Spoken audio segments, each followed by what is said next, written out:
Ben Hutchins. I'm the cartographer for this project. So all of the survey and mapping and exploration that we've been doing and that's still going on, ultimately taking all of that data, putting it into a nice map so that people that may never even get into the cave can see it, understand the cave, give it to the landowner, and then we can, it's also basically the starting point for research that we can do in the cave as well. The entrance is that way, maybe 2 kilometers. And then for us air breathers, we can go that way for about 30 feet. But the cave continues, we don't know how far.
This is a documentary about Honey Creek Water Cave. It's the longest cave in Texas.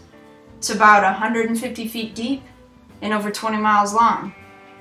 And in January of 2013, a big group of explorers went to push the farthest reaches of the cave. This section is the farthest from either of the entrances. It's 3.5 miles from the shaft and closer to 6 miles from the spring entrance. It's the focus of our area of exploration.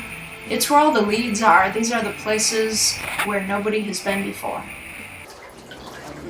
It is okay in that event to take the contents of the pack and spread it around if you had to. It's not important that it stay in that same pack. Exactly. But the pack needs to also make it. Don't leave the pack behind, because the pack needs to be there to bring things back out later. So. Exactly. Because we're splitting this up into 2 weekends, we've got basically what are group bags, what are large bags that have a load in them, but also have some room on the top for your personal stuff.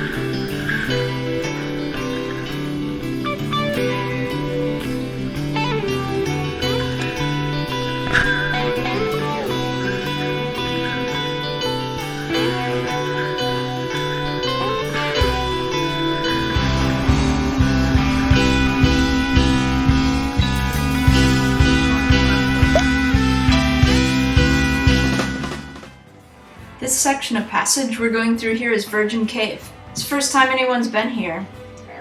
We really didn't know how far we would be traveling this day, but we were prepared to travel for about 24 hours. We had food and communications. Underground, we had set up trips several months prior in order to install bolts and bring hammocks, sleeping pads, stoves, all the gear that we would need for camp.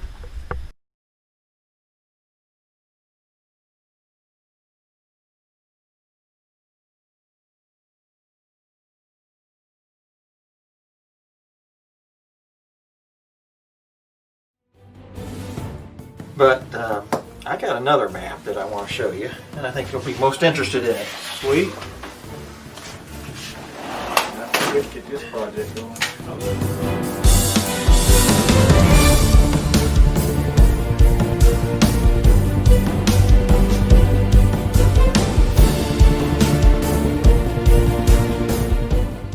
We're good? Hi, I'm Chuck Frostic with the Underground World News, and we're here today to interview Steve Silverberg, the owner of Lost World Caverns here in Lewisburg, West Virginia, about the first sighting of Bat Boy back in this cave in 1992. Steve?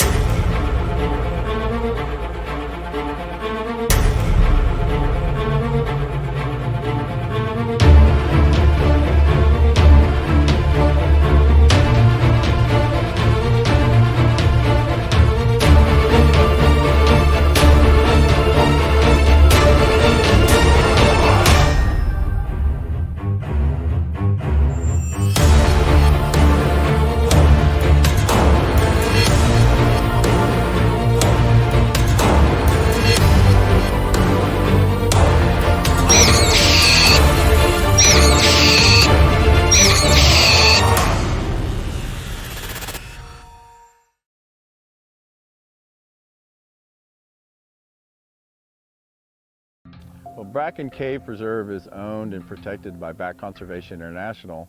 The cave itself is about 650 feet long. It's 100 feet wide at the floor and 117 feet floor to ceiling. So you have this large cavernous space that's under the ground that's full of millions and millions of bats. So the environment inside the cave is unlike most caves in this area. Because of all the millions of bats that are living in the cave, and they generate a lot of body heat, and there's lots of guano in the cave. The guano is anywhere from 30 to 60 feet deep. So the combination of all these millions of bats and the decomposing guano generates a lot of heat. So temperatures inside the cave are 102 to 104 degrees. So it's very hot in the cave. It's very humid. The guano, again, is anywhere from 30 to 60 feet deep. So you're walking through, in some places you might be knee deep in guano. And then the floor of the cave is covered with dermestid flesh-eating beetles. And so literally the floor is alive and moving. And the beetles eat all any bats that fall on the floor, and they eat the bat guano. And they're basically the housekeeping crew. They keep the floor of the cave clean of bats. What we're doing here is what's known as an electrical resistivity experiment. And what that involves is putting electrical current into the ground through all of these metal stakes. Most of them are buried all the way up to the hilt. And then measuring the amount of resistance between one electrode to the other. So the ones that are close together, the current will go a little ways into the ground, and it will tell you what's going on there. The ones that are far apart, the current will go a deeper route into the ground, and so it sends current. All this equipment basically sends current through a combination of electrodes to measure shallow and deep depths. The computer merges the data and then gives you a result.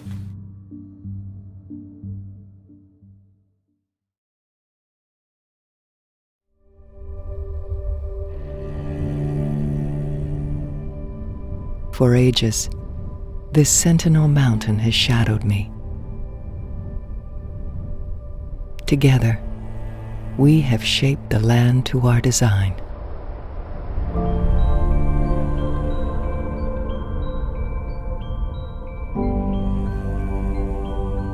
The whispering trickle of summer teardrops becomes a roar of my departing spirit.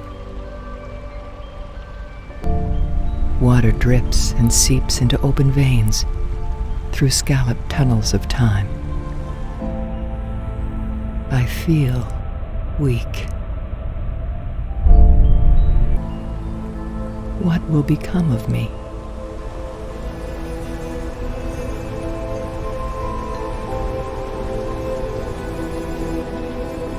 I look skyward.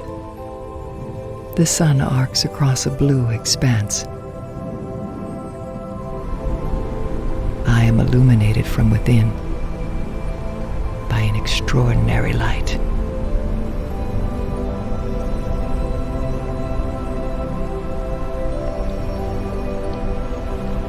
I have no shelter from its relentless heat.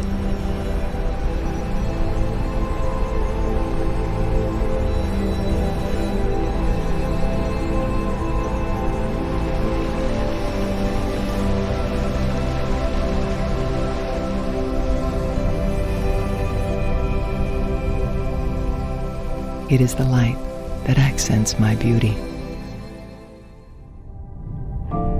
The canvas of stars cools my scalded facade.